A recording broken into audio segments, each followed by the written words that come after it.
تسلیم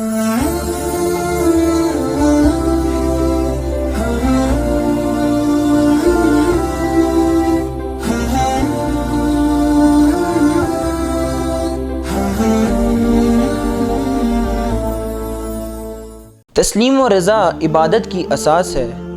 اور اگر ہم اس کی رضا پر راضی نہیں تو ہماری عبادات روایتی ٹکڑوں اور وظیفوں کے سوا اور کیا ہے۔ نبی مہرباں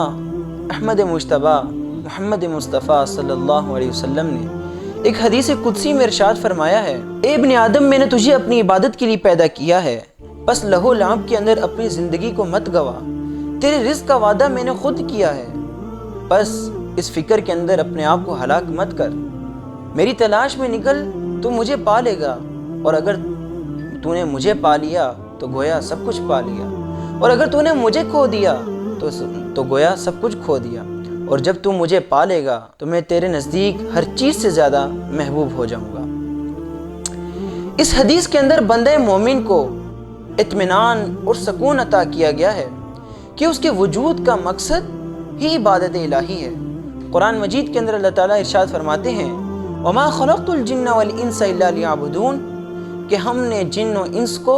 صرف اپنی عبادت کے لیے ہی پیدا کیا ہے، یعنی اس کا اٹھنا عبادت، اس کا بولنا بھی عبادت، اس کا سننا بھی عبادت، اس کا کھانا بھی عبادت۔ اور جو دوسری چیز ارشاد فرمائی کہ لہو لعب کے اندر اپنی زندگی کو مت گوا، اس سے مراد یہ ہے کہ اس دین کے اندر غیر سنجیدہ حرکات کا کوئی تصور نہیں۔ سورہ طلاق کی آیت نمبر 13 اور 14 کے اندر ارشاد باری ہے، اِنَّهُ لَقَوْلٌ فَصْلٌ وَمَا هُوَ بِالْهَزْلِ، یہ ایک جچی تلی بات ہے، یہ ہنسی مذاق تو نہیں۔ بندوں سے خدا تعالیٰ کا مطالبہ یہ ہے کہ وہ بندگی اختیار کریں، جہاں تک تہذیب و تمدن، عزت، طاقت اور ایجادات کے جہاں تک تعلق ہے، یہ تو بندگی خدا کا لازمی نتیجہ ہے۔ تو ہم تاریخ کے اوراق پر جب نظر دوڑاتے ہیں تو ہمارے اسلاف جو مسلمان ہونے کی وجہ سے دنیا کے اندر عزت دار بھی تھے اور حاکم بھی تھے، لیکن آج ہم مسلمان اسلام سے دور ہونے کی وجہ سے کس پستحالی کا شکار ہیں۔ قرآن مجید ہم سے مطالبہ کرتا ہے کہ بندگی رب کا ایسا نمونہ پیش کریں کہ جس کے اندر نہ کوئی کھوٹ ہو اور نہ کوئی بھول ہو۔ عقیدہ توحید اسلام کی بنیاد ہے، اور اگر یہ بنیاد کمزور پڑ جائے تو اس کے اوپر عمارت قائم نہیں رہ سکتی۔ اگر اللہ وحدہ لا شریک سے ہٹ کر کسی اور ذریعے کو اپنایا جائے گا یا اس کا سہارا لیا جائے گا تو بندہ مومن اپنے اس بنیادی عقیدے سے دور ہو جائے گا۔ قرآن جس دعوے کے ساتھ نوع انسانی کو اپنے پیش کردہ مسلک کی طرف دعوت دیتا ہے، وہ خود اس کے سورہ آل عمران کے اندر یوں ہے کہ ان الدین عند اللہ الاسلام۔ کہنے کو تو یہ ایک فکرہ ہے، لیکن اس فکرے کے اندر ایک مفصل اور ایک مکمل تشریح موجود ہے۔ لیکن ہم مختصراً اس آیت کے اندر اس دعوے کو سمجھنے کی کوشش کریں گے کہ جو اللہ تعالیٰ نے فرمایا ہے۔ عموماً اس آیت کے اندر ایک سادہ سا جو ترجمہ لیا جاتا ہے وہ یہی ہے کہ ہاں، اللہ کے نزدیک بس ایک پسندیدہ مذہب جو ہے وہ ایک اسلام ہے، اور عموماً ہمارے لوگوں کے اندر بھی ایک یہ ذہنیت پائی جاتی ہے کہ وہ سمجھتے ہیں کہ ایک اسلام ایک ایسا مذہب ہے کہ جو آج سے 1400 سال قبل عرب کے اندر آیا تھا، اور نبی اکرم صلی اللہ علیہ وسلم اس کے بانی تھے۔ گویا ان کے نزدیک اسلام کی ابتدا حضرت محمد صلی اللہ علیہ وسلم نے مکہ کے اندر رکھی، وہی اس کے بانی اور فاؤنڈر ہیں۔ لہٰذا جب ایک غیر مسلم قرآن کے مطالعے کے اوپر چلتا ہے اور جب وہ اس آیت کے اوپر پہنچتا ہے تو وہ سرسری سی نگاہ ڈال کر اس کے اوپر سے گزر جاتا ہے۔ قرآن کے اس دعوے کو سمجھنے کے لیے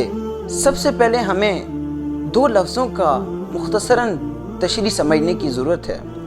نمبر 1 الدین اور نمبر 2 الاسلام۔ عربی زبان میں لفظ دین 4 معنوں کے اندر آیا ہے۔ نمبر 1 غلبے کے، نمبر 2 اطاعت کے، نمبر 3 سزا اور جزا کے، اور نمبر 4 طریقہ کار اور مسلک کے۔ اور یہاں اس آیت کے اندر اس چوتھے معنی کے ساتھ استعمال کیا گیا ہے، یعنی دین سے مراد طرز زندگی اور فکر و عمل ہے۔ لیکن یہ خیال رہے کہ قرآن محض یہاں پہ دین نہیں بلکہ الدین کی بات کر رہا ہے۔ پھر یہ بھی ذہن نشین رہے کہ قرآن اس کو محدود معنی کے اندر استعمال نہیں کرتا بلکہ ایک وسیع تر معنی کے اندر استعمال کرتا ہے۔ اب لفظ اسلام کو لیجئے، عربی زبان کے اندر لفظ اسلام بھی کئی معنی رکھتا ہے، یعنی اطاعت کرنا، سپر ڈال دینا، سر تسلیم خم کر دینا۔ لیکن اس آیت کے اندر اسلام نہیں بلکہ الاسلام کی بات ہو رہی ہے، کہ جو کہ ایک خاص اصطلاح رکھتا ہے، اور اصطلاح کے اندر الاسلام سے مراد خدا کے سامنے سر تسلیم خم کر دینا، خدا کے سامنے سپر ڈال دینا، اپنی آزادی سے دستبردار ہو کر خدا کے اپنے آپ کو حوالے کر دینا، یہ الاسلام کہلاتا ہے۔ اس مختصر تشریح کے بعد قرآن کا دعویٰ صحیح اور صاف معنوں کے اندر ہمارے سامنے عیاں ہو گیا ہے، اور وہ یہ ہے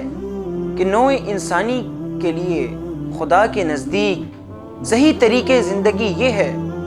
کہ وہ خدا کے سامنے سر تسلیم خم کر دے